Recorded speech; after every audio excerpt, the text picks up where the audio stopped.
Hello, Cleveland. Welcome to a very special edition of Mock Draft Monday. This has been a long time coming. We've been trying to plan this for a while.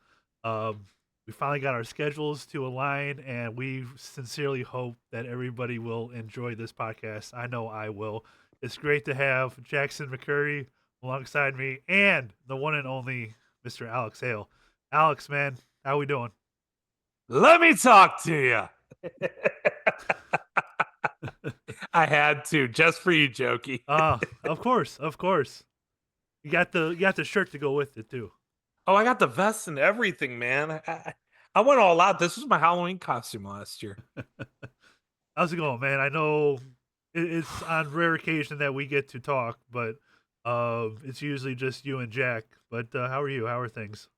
Man, moving around this entire country to work in sports and home opener is this Friday. I got to be up at 5 in the morning. Actually, got to be at the stadium at 5 in the morning just to be on TV. It's very weird.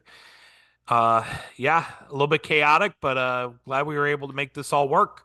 Yeah, absolutely. Are you allowed to say what you do, or are you kind of still kind of? I mean, enough people know. I'm not gonna say yet where I'm at. I mean, like, people can add two and two together from what I've been saying, but I work in sports still. I'm not gonna go into much detail beyond that. But love it. I every time I speak about it, guys, it's not me trying to, talk down. It's just more like I am in these meetings every single week, understanding the business of it. Like when I talk about guys, I literally am in the meetings. Alex, I just have one quick question. Have you met Jim Cornette yet? No, I have not. No, Have you I have seen The not. Castle? No, I'm not going to stalk him like that. He hates those kind of fans. Right. So to Mr. James Cornette, I salute you, sir, and I respect your privacy. Whenever you're ready to come out to the stadium, please let me know. I got two tickets with your name on it, so absolutely. All right. Um, we want to get you in here because you've been trying to put together this mock draft 1.0 for a handful of weeks. We're like at Between mock draft 7.0 at this point. between free agency, trades, all this other shenanigans going on. Yeah, we're probably at mock 7.0. So we're gonna go through this full first round mock. We're not gonna do a 7 round Browns mock today. We're just gonna do a first round mock and kind of go through this pick by pick. Gather your thoughts on what we're gonna do here.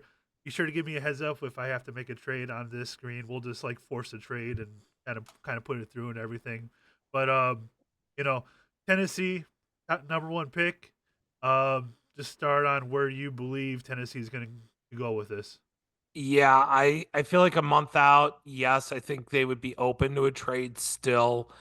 At the end of the day, I think you have a new GM there.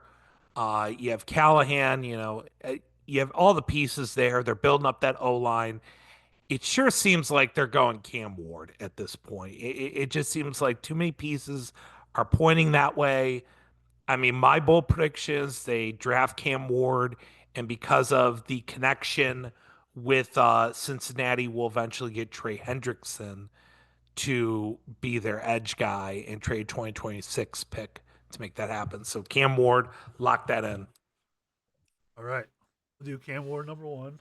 And then obviously where we're probably going to spend the most time talking, the Cleveland Browns at number two. Yep. Obviously, there's been a lot of talk from Abdul Carter, Travis Hunter, Shador Sanders, trade down. Um, Tyler Shuck at number two has also been No, suggested I love as I well. love Tyler Shuck, and I wouldn't draft him at two. But where are we thinking the Browns go here, number two? So, God, I'm torn on Carter and Hunter. I Here's my thing. I think Andrew Barry has wanted Cam Ward all along. I think he likes Shador Sanders. I think Stefanski likes him in the offense. I also think they are smart enough to know by drafting Sanders, they will forever be looking behind their backs this season. And as a GM, you don't draft that way. You don't draft a guy that brings that baggage with you and potentially is for your replacement. I think they know Jimmy well enough. I think if there's even one bad inkling of the season, Jimmy's going to go to Boulder himself and go get Deion Sanders to become the next head coach of the Cleveland Browns. I think they don't lean that way, which means we're back to Abdul Carter, Travis Hunter, or trade down. I think they will consider a trade down if a 2026 first is offered. I'm going to give you a hot take. I think those picks for next year are going to be the hottest commodities that will not be touched. No one's giving those up, especially at the top of this draft. I think the only team I could see that be willing to do it would be a Pittsburgh to come all the way up for a quarterback. And even then, I'm not sure that's going to happen. When it comes to the Browns pick, we got two players, Carter and Hunter. Carter, I have talked to sources at Penn State who rave about him, the person. Yes, he's made mistakes, but he is a good person overall. And everyone has told me he's better than Micah. He's better than Micah. For the people saying the Courtney Brown comps, It's I just lazy. want to say this on your guys' airwaves. Number one, that's lazy because Courtney Brown is more Myles Garrett in terms of build and everything than Abdul Carter ever was. In terms of, and also when it comes to Courtney Brown, people forget when Courtney Brown was healthy, there may not have been a better edge rusher in the NFL. Go back and watch that Chicago game in '01. Please, somebody go back, or '01, '02, I think. '01, I Oh, think one. it is. '01. Yep. Go back and watch that game. I remember where I was watching that game. That was the guy who we knew we were drafted number one overall. He just couldn't stay healthy. Yes, the foot injury is a concern. And Browns fans, I get it. If we've been in this game a while, yeah, you're allowed to be a little scared of this. The upside's there. However, this is Andrew Berry we are talking about. What's the one position Andrew Berry loves to draft more than anything else in this world? Cornerback. Corner. Yep. Who is the number one corner in this draft class? Travis Hunter. And he can also be a wide receiver, which Andrew Berry seems to be one of the only GMs in the NFL that has openly said his value as a wide receiver as well. That tells me he is the number one player on the Browns board. Therefore, with the second overall pick in the 2025 NFL draft, the Cleveland Browns will select Travis Hunter, cornerback wide receiver out of Colorado. I want to give one more thought for a trade down here because Okay. I feel like obviously the Giants have been linked to him a lot. I feel like within the next month or so, we're going to hear another team be be extremely interested in drafting Shador Sanders, and that's going to maybe force the Giants to come up, and that's the Browns' play here is to maybe That's try to get the probably it. Giants to come up a spot to get Shador. Well, I said that I think to you guys in the group chat is that, that's my suspicion about the Browns' interest. They're trying to bait the Giants because, as I put in my notes, the one team who cannot afford to come out with a quarterback isn't the Browns, it's the Giants. And the reason is Hard Knocks. They were you have all the video evidence of them before the draft trying to get to 3 to at least get Drake May. And they failed to get him. And look what happened to the Washington Commanders with Jaden Daniels, where his son, your GM's son, said, go get Jaden Daniels. He can't walk away without a quarterback. The Giants, and it is going to be like this in Mock 1.0, they are taking Shador. But I think Andrew Berry is smart enough to know that, hey, if they come calling and they say, hey, we'll take, we'll give you our first, our second, and you give us 2 and 94, yeah, I think we're going to have a discussion. I don't think it's going to be a crazy trade. It can't be. But if it means you get more higher picks, Yeah, I think Andrew Berry is going to very much, play that card if he can. But I think the Giants are also getting the vibe, depending on what Russ does.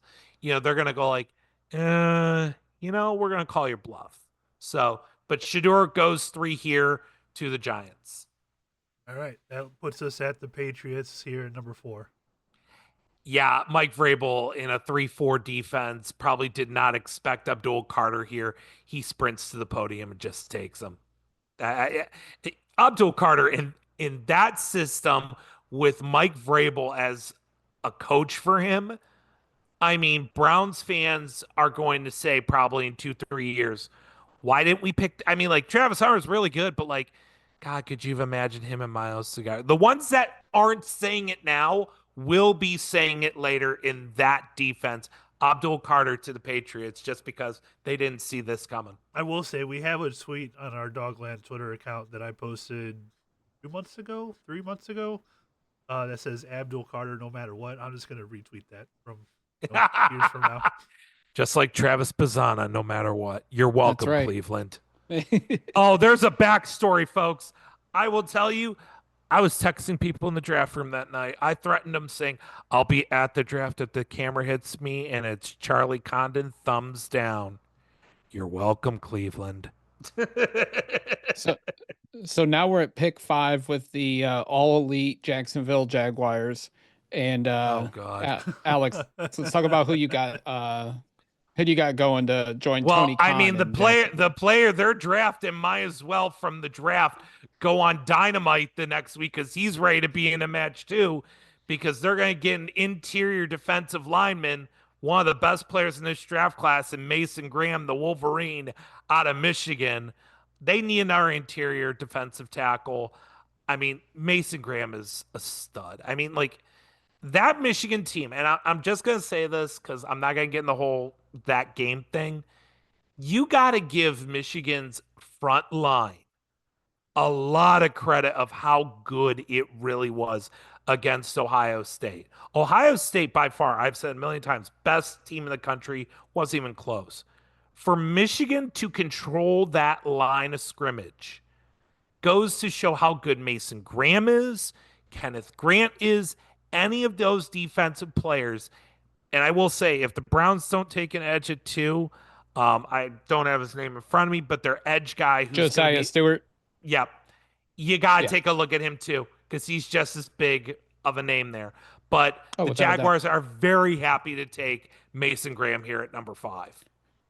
So I just have a quick question on Mason Graham. Like, we know the defensive tackle group is really deep. Is he worthy? Like, I know he's a great player. Like, is he worthy of a top 10 pick when you know you can get other D tackles later on in this draft? Like, say, if you're the Browns, like, I know they wouldn't take Mason Graham at 2, but say you're the Browns and you slide back a couple picks, like, would you take Mason Graham there, or would you take another player and then in the hopes you get another D tackle at 33 or 67? That's a great question. In terms of the answer, I think it comes down to what your scheme is. We talk about a Derek Harmon, being a first round talent.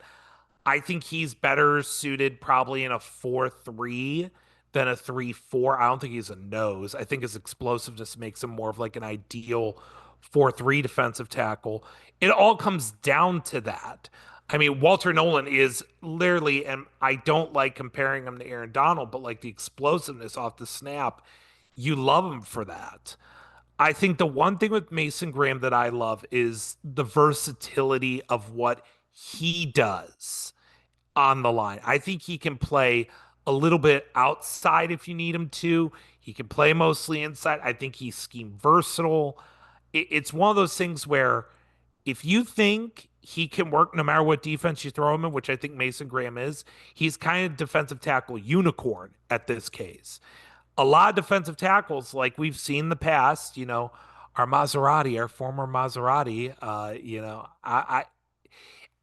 he was a 3-4 nose and he wasn't even that good. So it just comes down to scheme. If you don't pick the right defensive tackle for your scheme, they're going to be a nobody. And we saw it here. Like we picked a 3-4 defensive tackle, a nose, to be a 4-3 defensive tackle. Yeah, how'd you think that was going to end? That was my criticism of the pick then. It blew up in their face. But like you're looking at most of these guys, I mean, we have the list pulled up here. I think you see a lot of 4-3 guys, but a lot of them are more committed to the 4-3 than the 3-4. But again, a lot of these defenses are versatile to begin with. And I think that's another thing you have to take in consideration. How many of these guys are really versatile defensive tackles that can play those different positions? Mason Graham is just that.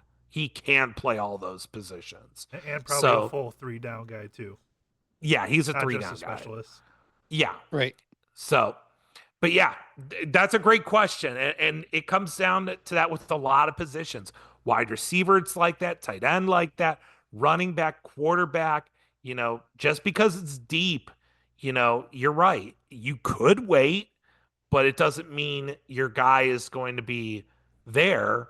And then, by the time you're drafting, and that's why we always look at guys who, they reach on, in the third, fourth rounds that we're all like, that's a seventh round guy. Well, they think he fits their scheme, and that's why they do it. So you got to take that into effect. All right, we have the Raiders here at number 6. Where do you see the Raiders going? This is a tough one for me. I think they could use another wide receiver. McMillan's sitting there. You're looking at other guys. I think they could surprise. Jedi Barron. I love Jedi Barron. God, I will say I have a mock or a Browns only mock where I have the Browns trading down, and it's like the 7. Somehow Hunter fell, but realistically, that's happening. If Jedi Barron was there, I would do it. Like, I think he's a lockdown corner. I think at this point, they need a running game. That's what Pete Carroll likes to do. He needs a running back. And Ashton Jeanty can do it all. I've been scouting this kid for over a year. He is a 3-down back. He has the explosiveness, the elusiveness, the receiving ability, everything you want in a running back. They're not going to hesitate. They're going to take Ashton Jeanty. So then you got the Jets up next at pick 7. And obviously they signed Justin Fields in free agency. They let go of Aaron Rodgers, Devontae Adams. They could go in a number of directions here, but where do you see them going at pick 7? Yeah, I was thinking tackle here. Membo, Campbell. I mean, if you think they're tackles, and that's the one thing with this tackle class, and we'll get to that later, where a lot of these tackles don't have the arm length, so it leaves more questions than answers. I think at this case, you need to keep getting weapons for Justin Fields. You just let go of Devontae Adams, obviously with Aaron Rodgers gone, guy of his best buddy elsewhere. They go McMillan here. Don't look back. 6'4", freak of nature wide receiver. Great after the catch.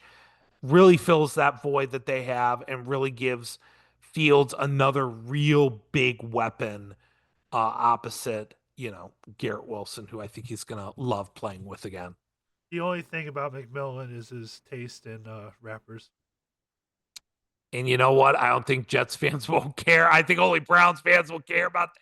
Only probably Browns and Lions would care about that because Buddy Boy will be like, yeah, he didn't work out good for me. So screw you. He also doesn't watch football, and I feel like that's a red flag. Yeah. Same for Carson Beck in 2026. That is possible to be a problem there. So we'll see. But it's the Jets, so it could fit. It could. Yep. All right. Now, this is ahead. where we get into the crazy.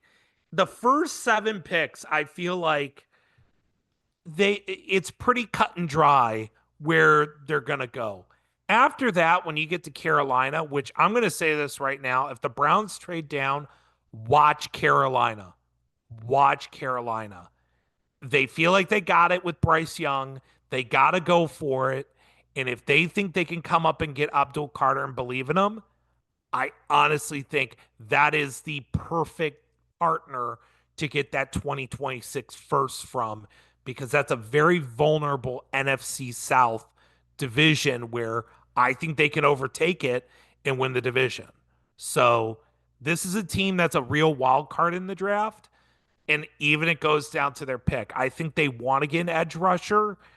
I considered Shamar Stewart here, but I think a lot of people nationally don't realize how well Jalen Walker is viewed as a prospect. And I think a lot of people like him as an edge. I think they're going to run more of a 3-4 scheme. And that's where it fits for Jalen Walker. Even though he's listed as a linebacker, he's not an edge on here. He's actually a linebacker, which is very weird. But Jalen Walker, he's right under Shamar Stewart for you, Jokey. But Jalen Walker would be my pick here. And there are some people that have him going this high. So that's who I think the Carolina Panthers go with. But they're the wild card this draft. All right. So New Orleans is up here, and they're another team that like it's not getting talked about with the quarterback. Like if the Browns said, like, hey, we're gonna trade this pick, I don't know if they'd fall to 9, but I feel like New Orleans wants to get a quarterback. No, and they maybe don't. Not this year. No, not no, I could they're see going them. after they're fussing for nothing right now. Yes, that is true. I forgot about that. Their offensive coordinator is Garrett Nussmeier's I hate dad, you, New Orleans. How dare you come after my guy, my next client? Like we got New Orleans, we got Chicago, we got San Fran coming up. If you want to hit on these next few picks, Alex. Yeah. So we'll do this real quick. This pick right here, the Saints, I think they go Shamar Stewart, the edge / defensive lineman out of Texas Tech. Who you don't mean Shamar Turner? No, that's what you from meant. Our last mock draft. I had to call you out. Go like, come on now. No, Stewart here. I think he's just a guy that they're going to try to make work. Here is my only trade of the day. We had to throw one in. I'm sorry. Just force this trade, Jokey. Miami jumps the 49ers. So let me pull up the exact details. The trade is Miami acquires number 10 and a 3rd round pick this year. In exchange, Chicago gets... That'd be 72, yep. Chicago, in exchange for 13, their 2nd round pick, and I think I gave them 155, the Denver pick as well. So that is the trade that we did here. And Miami jumps up to take an alignment in Will Campbell. Not expecting him to be there and probably expecting the 49ers to take him. Now for the 49ers, this is an area, Jack, we talked about it before. I really thought about Armand Membo right here. I really did. However, Walter Nolan fits this defense so perfectly. A pass rushing defensive tackle is a monster off the snap. Put him in San Fran. Just put him there. He's going to be a beast. And then, oh boy, I'm gonna make some people crazy here. The Cowboys, Jerry he's still taking a running back. And the one who I think will be better than Gene T, Omarion Hampton out of North Carolina. They need a running back bad. I think they think about the receiver. I think they think about Burden and I can't pronounce Ohio State's wide receiver's last name, and I don't like butchering. Ibuka. Okay. Yeah, don't Tony Grossi it, Alex. Yeah, I'm not going to. That's why I just openly admit I can't do it. I'm not stupid.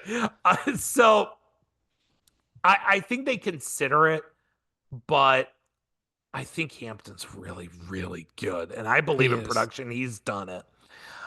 Okay, the Bears, after trading down, they don't go for need. They take the best player available, Jedi Brown, put him in Chicago, put him in that defense. Let's have some fun here. I think they would love for Hampton to fall, but they're not betting on it. The Colts have so many issues. I don't even know where to begin. But for now, Tyler Warren's the best player available, fits a need. Let's do it. And then the Falcons go Jihad Campbell. I just want to make sure I'm saying it the right way. And then Malachi Starks to the Cardinals. So this is the area in the draft where I feel like this could go in 20 different ways. up until about 17. I feel like from 10 down, those picks can be anything. Just throw darts at a wall, see if they stick. Players are slipping. It's not making sense. I mean, you're looking at the board. Will Johnson's on the board. Luther Burden's on the board. Pierce is on the board. Kenneth Grant, Membo. There are players on the board here. It kind of So, goes kind of like what Adam Schefter said. Anybody from like 10 to 40, in that range could be just about anybody. yep. And that's where you're trying to go for upside, scheme fit. Do you think it's going to work out for you?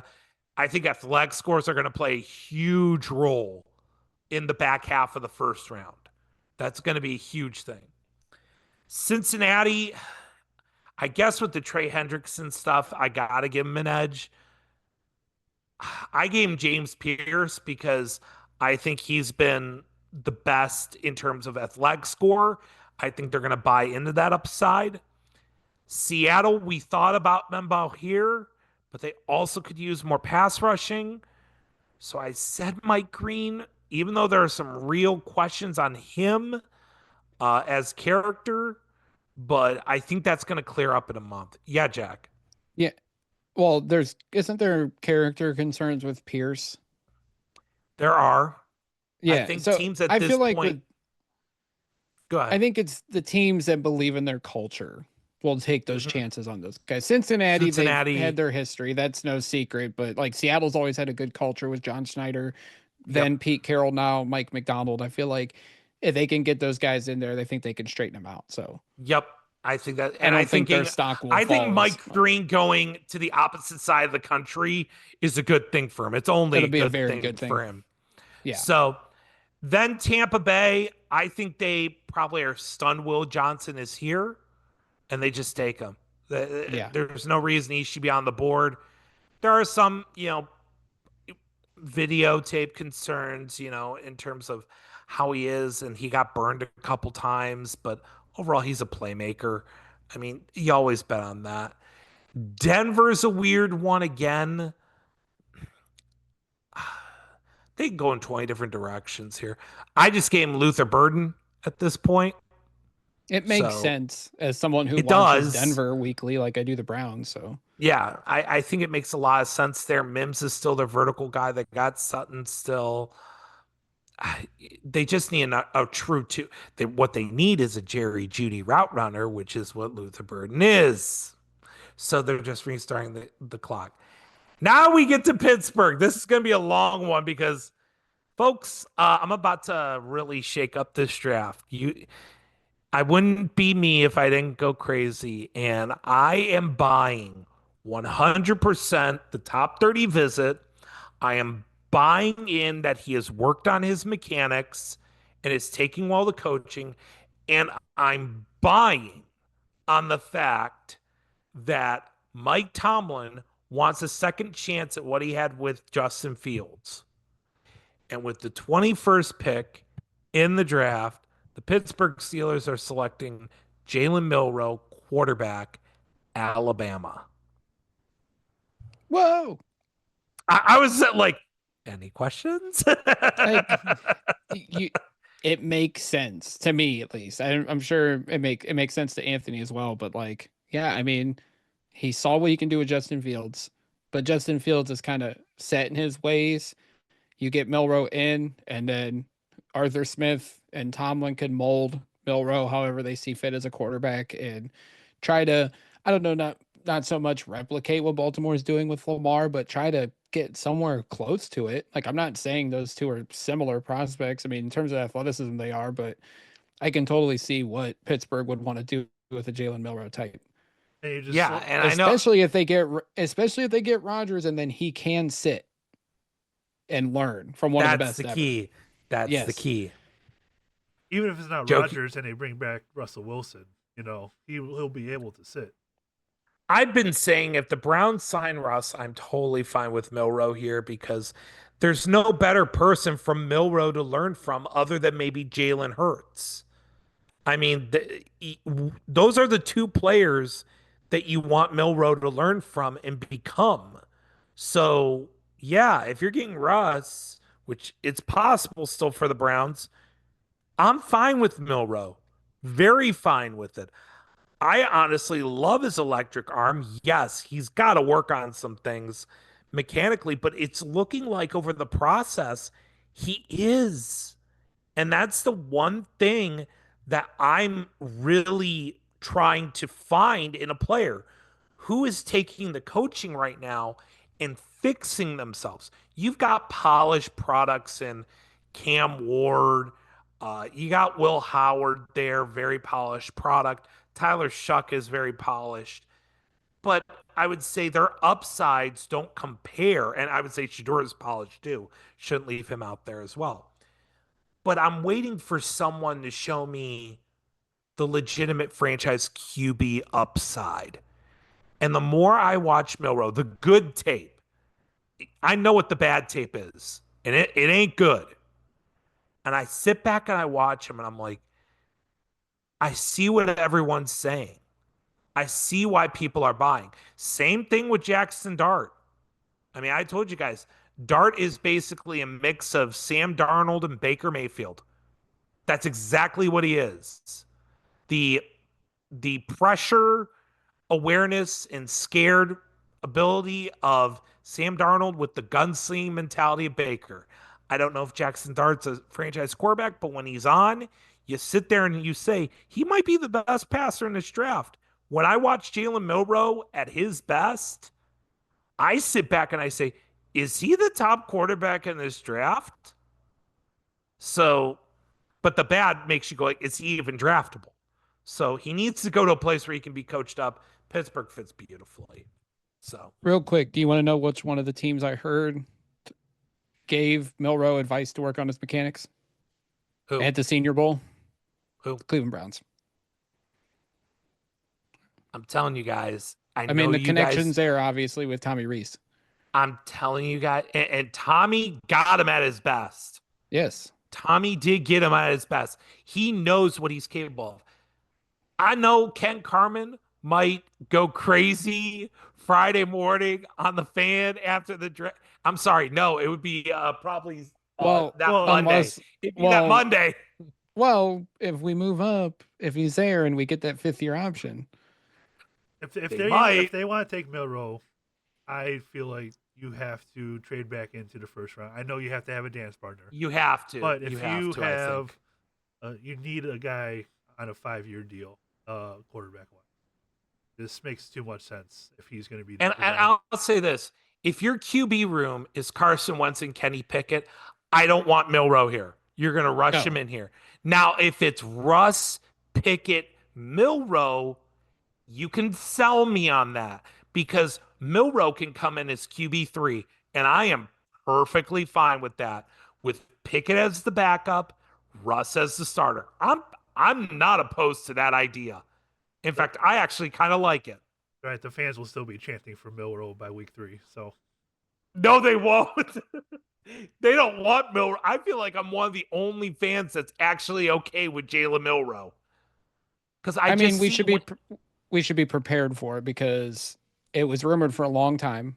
Kirk Cousins, Jalen Milroe was the rumored room, and then obviously the Senior Bowl and stuff kind of soured everybody on Milroe, but. Yeah. You should still be in the back of your mind. You should be prepared for potential selection of Milroe. Yep. And especially if they sign Russell Wilson. Everybody said from his pro day, his mechanics have improved. They're all saying the same thing, which tells me teams are going to be more receptive. And you know what? I said this, I did an emergency Top Dogs pod where I just went off. I'm telling you guys, I love the quarterback who takes the coaching, who goes through the process, works on his craft, and is dedicated to it. Unlike other Browns quarterbacks who are getting $250 million guaranteed and decide to go on vacations to Cabo every other week and not work on their craft.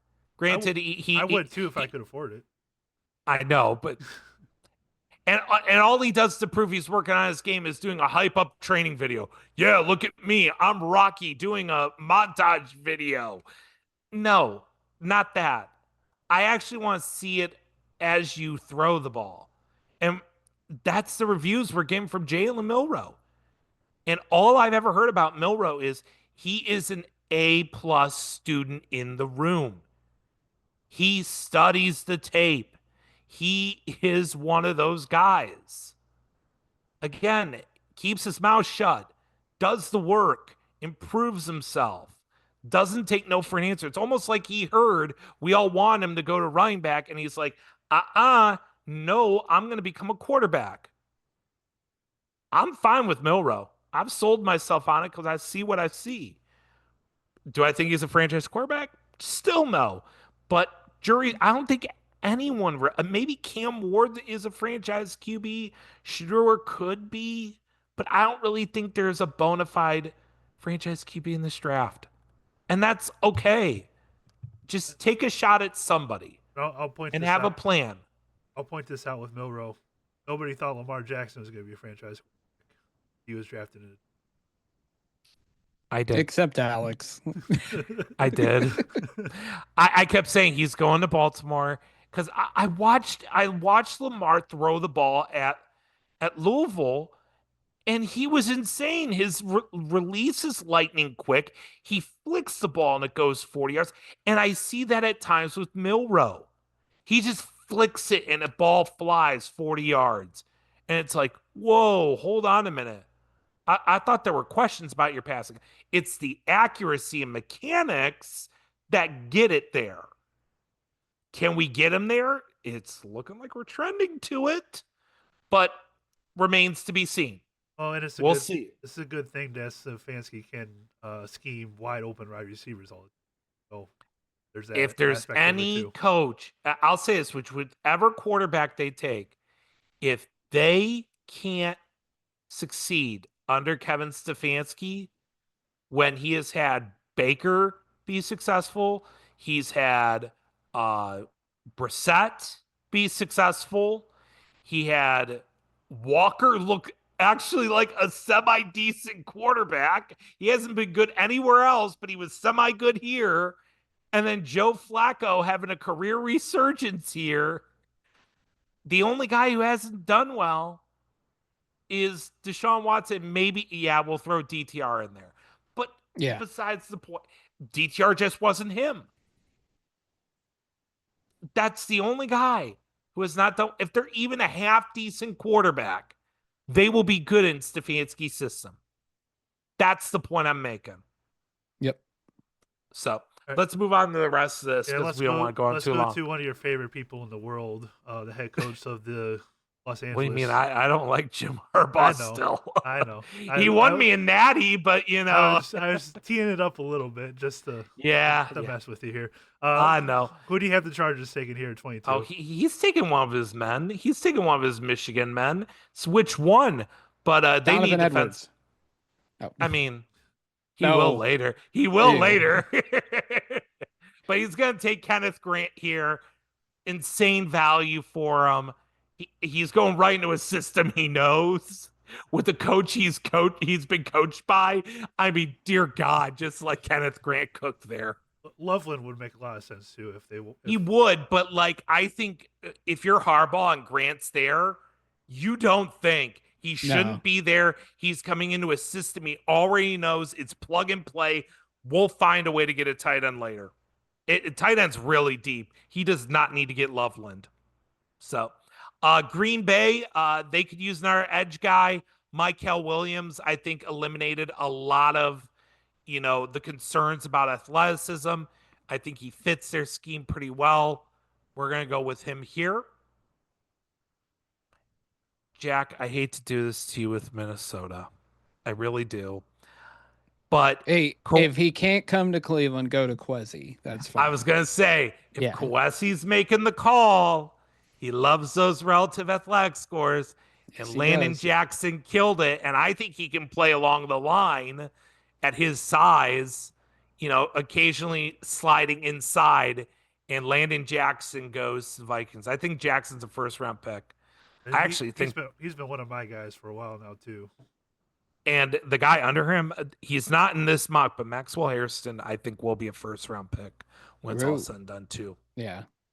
Yeah, he's rising. I could also see if the Browns trade up, Minnesota being a possibility because of the familiarity, and yes, I've circled that one for a while, and they only have a handful of draft picks too. So Minnesota can use I some think more the picks. question there is: are they coming up to get a tackle, a wideout?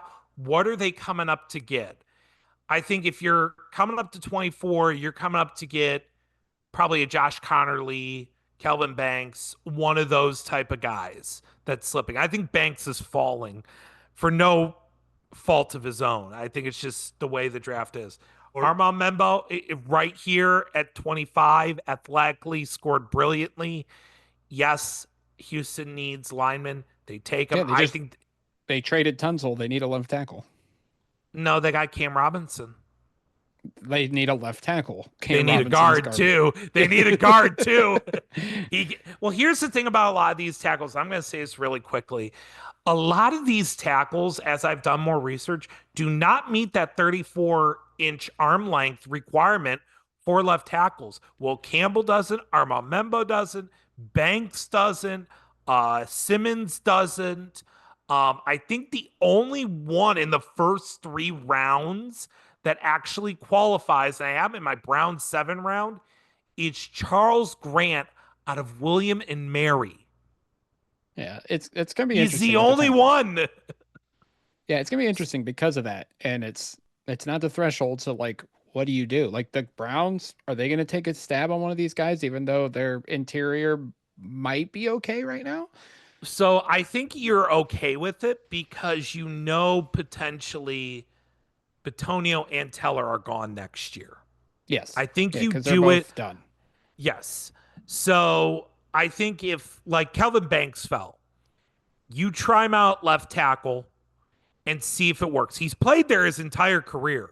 So like again, the reps are there. Membo is a guy that has only played right. Yes. So again, another red flag there for me. But like Connerly, Simmons, and Banks, those have all been left tackles at the collegiate level. Even the guy I like out of West Virginia, Wyatt Millam, later on. Yep. If you want to take a stab at him, go for it. Worst case, I think in a year, if you have the pieces, move him inside, draft a left tackle that fits, or sign a left tackle that fits. There's nothing wrong with that. So, but here at 25, Armand Membo, I think Houston can't believe he's there. LA goes Josh Simmons. They need a tackle. This is where the run begins. And I think Cleveland at this point would be making some calls saying, hey, are you open to the idea? But I also think they're thinking about at 33, are we ever going to be able to get a quarterback in here? Because I think Shuck is very much in play in that 33 late first round possibility with Jalen Milroe. At 27, oh God. Oh, look, Baltimore gets value. Yeah, they get Donovan Hizuraku. I think that's how you pronounce it. I think that's what. I'm guessing. I swear that's what I heard the other day. So we're gonna. Well, that was a good lucky guess, Alex. To me, it's just Donovan. I don't even attempt at these names. I can't.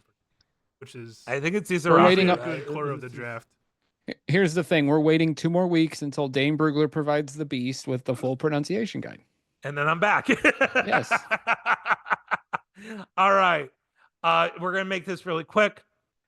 Detroit gets Kelvin Banks. That's just insane value right there.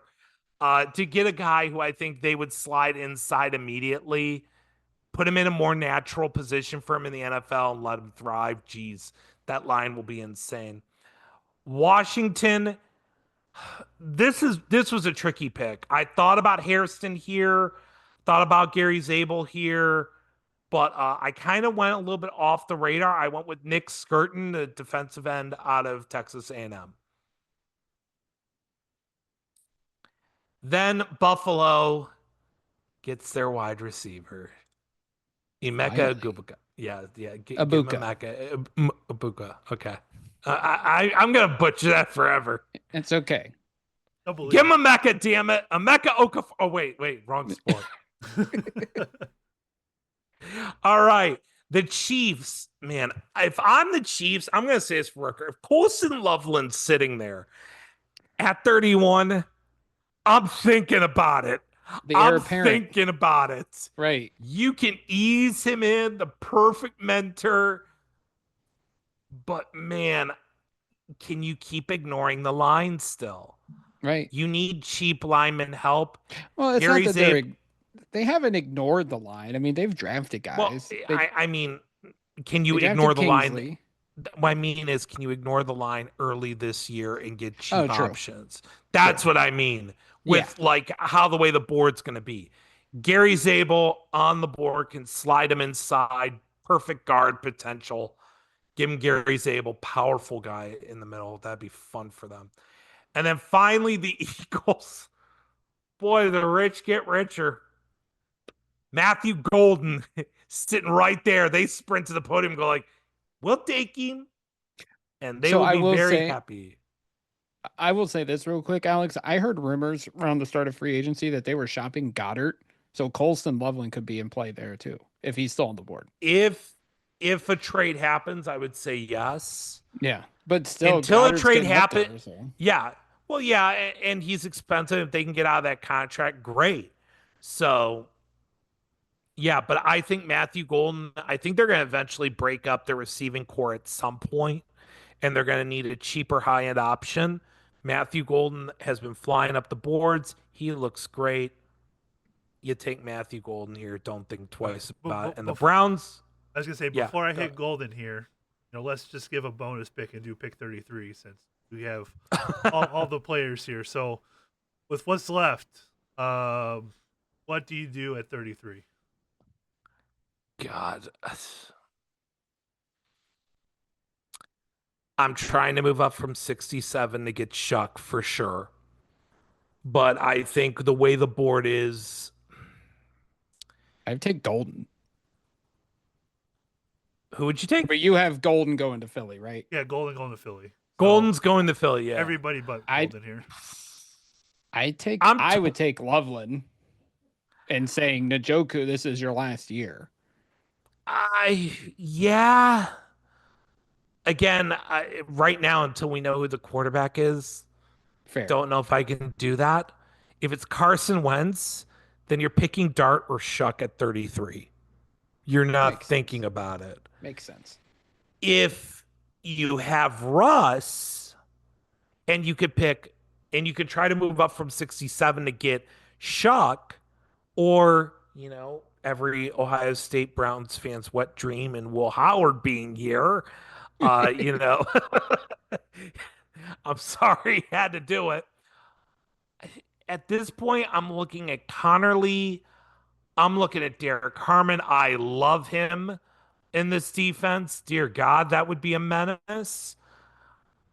How did Jack Beck do in your gauntlet? Let me pull it up real quick. Give me one moment here. I apologize. I should have had that up.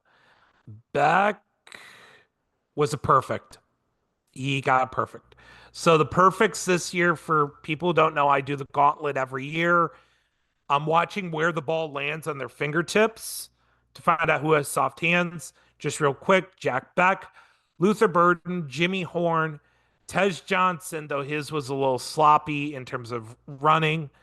Jalen Lane, Kanata Mumpfield, Nick Nash, Xavier Restrepo was great.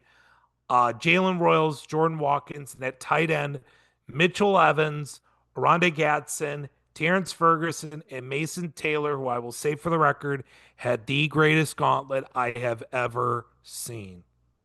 Greatest. It's not even a question. So, I would think about a couple players here. Harmon, Connerly. I love Judkins in Caleb Johnson. I would consider the running back, and I would consider Jaden Higgins. Those five. If it's not a quarterback. I just love Higgins' upside with his sides. I like Beck, but I just think Higgins with his size, it's something we have not had on this team, and I think he can be a perfect wide receiver too, opposite opposite, Jerry Jeudy.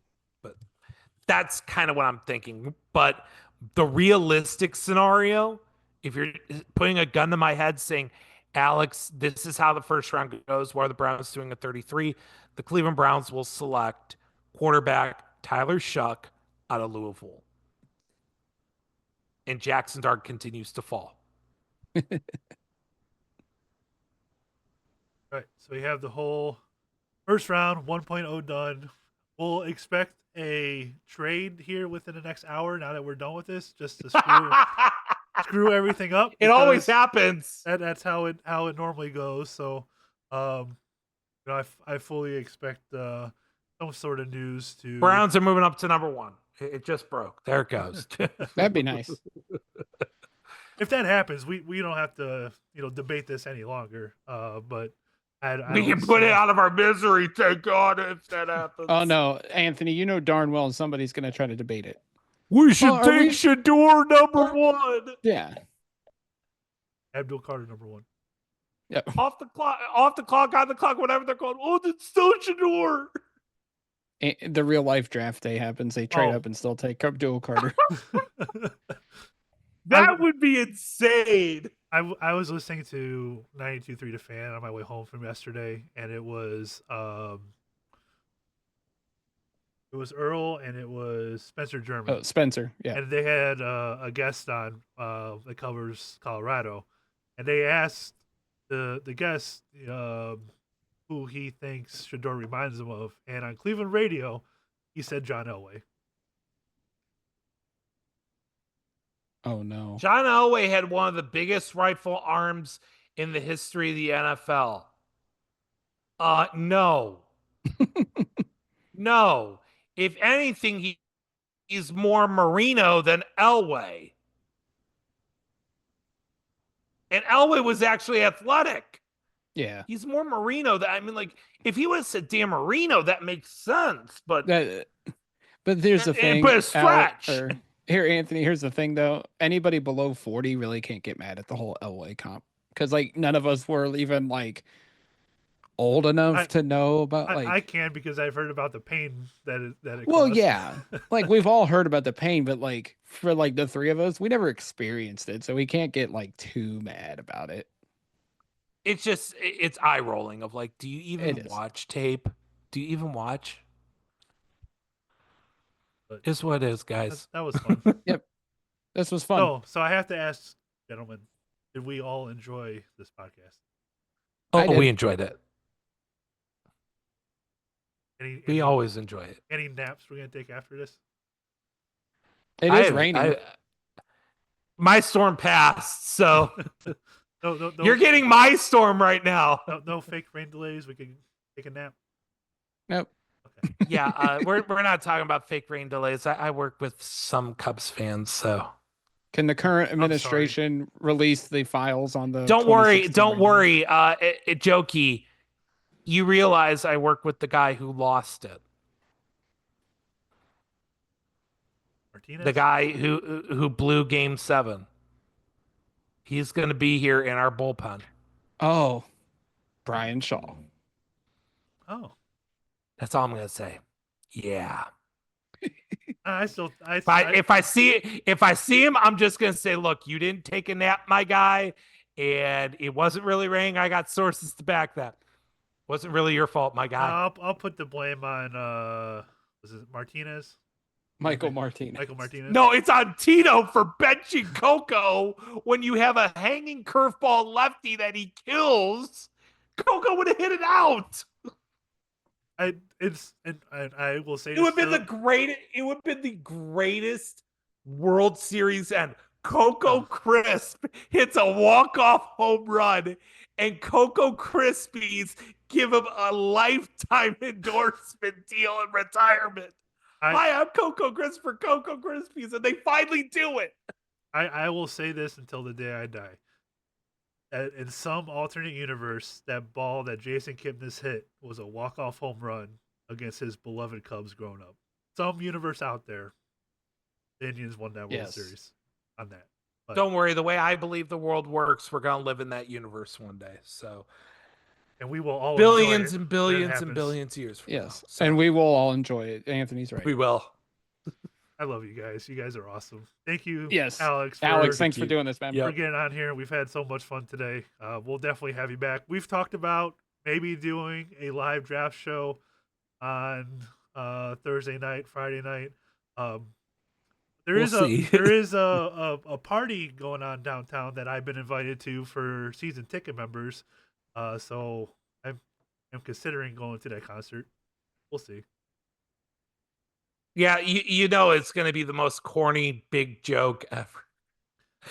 Just listen to Top Dog's podcast on Spotify, please. I completely lambasted that joke of a concert. I'm trying to convince my dad to go, but I mean, I get it. He It's doesn't Journey. think it's Journey anymore without. I get it. The good point was made, and this will be my last. It was expensive when they were in Cleveland, and yes, it's Journey. They're one of the better '80s rock bands. I don't blame people for going. I think it's just the biggest, corniest joke you can make for a team that currently has with most of its fans no hope whatsoever, and you have the gall to bring out Journey the day of the draft when we're at our lowest point since '99 and tell them don't stop believing. But the jokes write themselves, folks. It's good because both of them peaked in the 80s. All right. Like I said, yeah. On that note, y'all have a good night. We'll see you later. Later.